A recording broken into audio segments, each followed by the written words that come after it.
Hi, I'm Rongji. In today's video, I will talk about the ultra-wideband UWB and its test solution.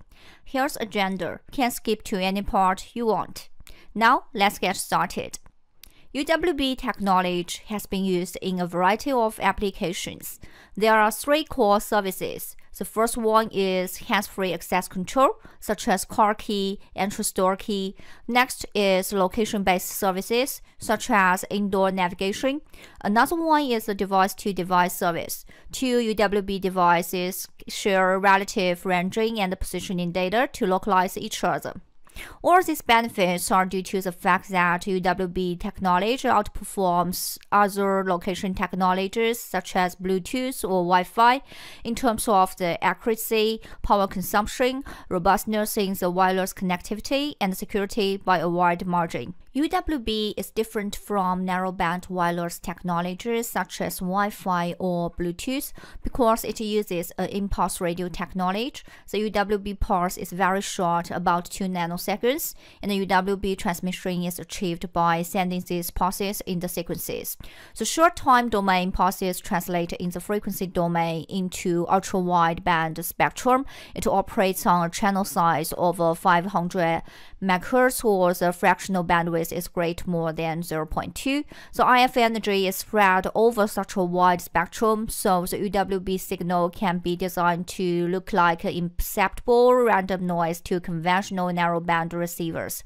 And because UWB operates at low emission limits, for example, the FCC mandates a maximum power spectral density of minus 41.3 dBm per megahertz, so which is an order of magnitude lower than the typical short-range radio such as Bluetooth, and therefore it allows UWB technology to coexist with existing communication technologies without causing any interference. Next, let's look at UWB standard evolution. So UWB is impulse radio technology, and its physical and MAC layers were originally defined in the IEEE 802.15.4a standard. It evolved to the 802.15.4 standard in 2011 and was modified in 2015, including 2 different physical layers. So more recently, the 802.15.4z amendment has focused on enhancements at physical and MAC level to increase the accuracy and the security for ranging measurements. It introduces enhanced ranging device mode. The FIRA consortium built on what IEEE has already established for the HRP, supporting the IEEE's works with an interoperable HRP standard. The UWB standard defines operation on a spectrum from 500 MHz to 1.3 GHz. Band group 0 is a sub-gigahertz band with 1 channel. The FIRA consortium supports only band group 2. The channel 9 is a mandatory channel as it offers the greatest worldwide regulatory acceptance. UWB data is transmitted in a frame composed of several fields, including synchronization header and a data part that contains a physical header and a physical payload data. The SHR is comprised of the synchronization field constructed by preamble symbols and a SFD field which signals the end of the preamble.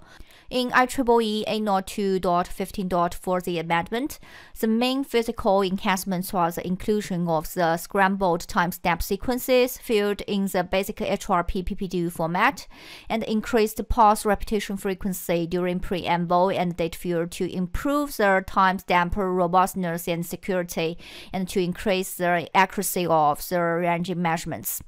The upward arrow shows here the R marker. This is the ranging marker reference position for each configuration, which is the peak pulse location associated with the first chip following the SFD field. Next, we can move to part 2, talking about the UWB test solution. At first, let's take an overview of the portfolio. Keysight provides you a comprehensive set of software tools to generate and analyze UWB signals. You can use N7010C Signal Studio to generate the UWB signal.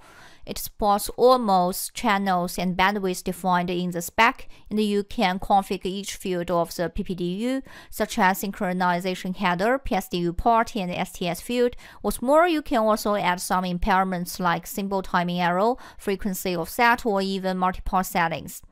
To do the UWB signal analysis, we have two software here. You can use the XApp N9084EM0E measurement application. It supports almost channels and bandwidth defined in the spec. You can get all required IF performance results such as RC correlated trace, impulse response, transmit mask, mark results, decoded bits, and etc.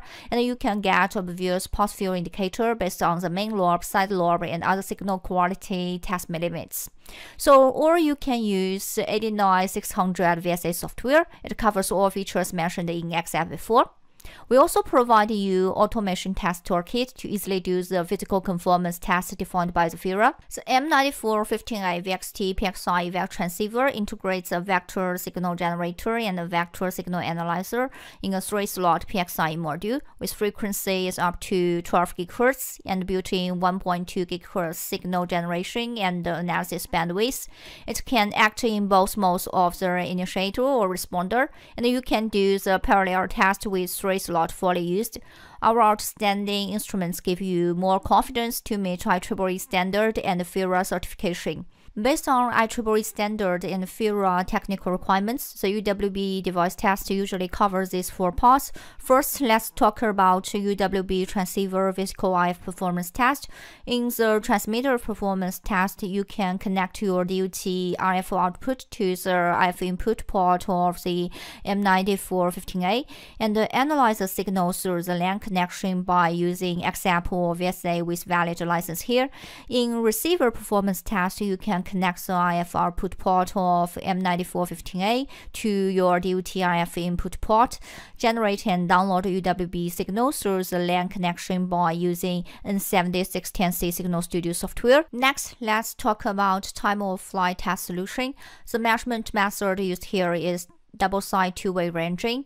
In the chamber, the transmitter antenna and the receiver antenna are placed same distance to the device on the test. The Keysight UWB test toolkit software is running on the laptop to control the DUT via the UCI interface to send out the first message. The M9415A receiver receives the signal and does the signal analysis for the XApp or VSA, then triggers the Signal Studio to generate and download the second message to the M9415A transmitter. So with the equation listed here, we can see time reply 1 and time run 2 are measured by the XApp or VSA. After that, we can calculate the propagation time and then multiply the speed of light to get the distance to check if it is correct. Next, let's talk about AOA test solution. Angle of arrival is based on the phase difference of arrival method, which is typically called PDOA method. And in the two-way ranging, PDOA calculation is done using the phase difference between the two antennas of a received signal. So generally, when you have to do AOA, you use two antennas, then you calculate the angle by this equation. Keysight provides you delay line and a split module for the IF connected measurement. Meanwhile, the calibration can be done by the UWB test toolkit as well. Next, let's see the FIRA physical conformance test solution. Keysight provides you the physical conformance test toolkit. This tool has been validated by the FIRA consortium. It covers all FIRA-defined test cases. You can easily do the automation test and get detailed test report of your device. Now, let's move to part 3. I will give you a live demo step by step to help you do the UWB IF performance test. You should prepare hardware and software listed here, and in this demo, you will learn these features. Now, let's get started. Press Launch Modular TRX. Select the transceiver module we want to use here. Press Run Selected. The selected module is running now, and XApp's for slot 4 is launching. Now we can go to System Setting. Press IO Config tab, select Skippy, and we can check the IP address of this module. Next, let's do the UWB signal generation by using Signal Studio. First, let's see how to do hardware connection. So go to the Startup menu, click on the Signal Studio for IoT application. In this pop-up window, let's click on Simulated Hardware and select VXT PXI vector transceiver. Press OK. Click on the hardware page. We can see the instrument model, serial number model is not known, as we know that it is not connected to the instrument. So let's click on the System button, select Change Hardware Connections, select New here, press Next. Then you can type your IP address here. So a simple way to do that is you go back to the XApp and click on the copy button here. Then the running transceiver's IP address can be pasted here. In my case, I have created connection before, so let's go back, select the VXT3, press next, press finish. Then you can see the message shows the instrument is connected here. Next, let's create a UWB channel 9 signal. So click on the waveform setup. In physical specification menu, let's select HRP UWB, and as you can see, this change our available subpage to HRP UWB. Let's click into that. In HRP UWB mode, let's select Enhanced Ranging Device BPRF, and for the STS packet configuration, let's select 0 here. And in the description box here, you can check each parameter's definition. For the channel number, let's set it to channel 9, and we can see all related settings can be coupled according to the spec. Let's check header settings. We can see the chord index, sync length, SFD number has been coupled to the default value based on the channel 9 spec. So I will keep it. For the PHR bitrate, we can see it has been coupled to the header data rate mode. If we change it to DRBM HP, we can see it increases. So let's change it back to the LP as default. You can customize your payload data settings here, and in the impairment settings, you can add symbol timing arrow or the frequency offset arrow here. In the pulse shaping filter settings, it provides you multiple filters there. I will use root raised cosine here and use batch default value 0.1. In the multiple pass setting, you can enable it and add multiple channels with delay or power distortion to simulate the multipass environment. In my case, let's clear it and disable this multipass. Now we can go to the waveform setup page, change the waveform name to HRP UWB CH9 BPRF waveform. Next, let's generate and download waveform. Click on Generate button, then click on Download waveform button. The generated waveform is automatically downloaded to the connected transceiver, and you can check your generated waveform such as spectrum or the power IQ data in this waveform window. Next, let's do the signal analysis by using XApp N9084EM0E. So first, let's do the signal generator configuration of the transceiver. In XApp, click on the tab of the main tab to open up this mode measurement view select screen and press OK. In the UWB measurement, go to Input-Output menu. We can see if port is enabled. Let's modify the frequency to channel 9 center frequency here. Click on ARB setup, press Select Waveform. We can see the waveform we generated in the Signal Studio has been downloaded and playing here. Next, let's do the signal analyzer demodulation configuration.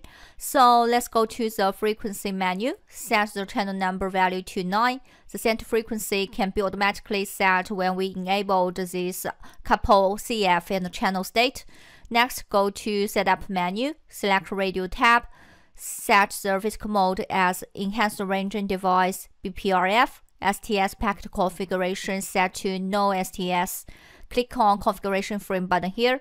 You can configure all fields of data demodulation settings here, such as synchronization header, PSDU header, or STS header. All these settings value in XApp has been coupled to its channel as the spec defined. So I will use its default value here. Now we can get or see correlated trace, transmit PSD mask, impulse response with limit line, roaming time, and metric table. In this metric table, you can get frequency arrow, clock arrow, mean lobe width, side lobe width, different field of signal quality, a marker, different field of data power, limit test pulse field indicator, and in the limits tab, all parameters limit value has been set based on the standard, but you can modify them as you need. Then the pulse field results will take the reference of the limit value you set here. Next, let's go to the radio menu. Click on the frame configuration. Let's set decoding level as PSDU bits. Then go to display menu. Click on decode summary here. Then we can get the decoding results of your data and frame information table as well. Let's say if we want to see this decoded results window along with other results window, such as impulse response or transmit mask. So how to do that? Next, I will show you how to customize the user view of measurement results. So click on shortcut key to add a window and select results data as the code bits. Then click on Save Layout as New View button here. Let's name it as My User View. So press OK. Now we can easily get all results information as we want next time just by clicking on this My User View button here. Quite easy, right? Next, let's see an example of adding impairments to this signal. So go back to the Signal Studio. Let's modify the frequency offset to 10 Hz. Then generate and download waveform. Now let's go back to the XApp. We can see the frequency error in the result table is 10.48 Hz now, which is what we expected. So to learn more and to download a free trial, visit us at this website. Thanks for watching.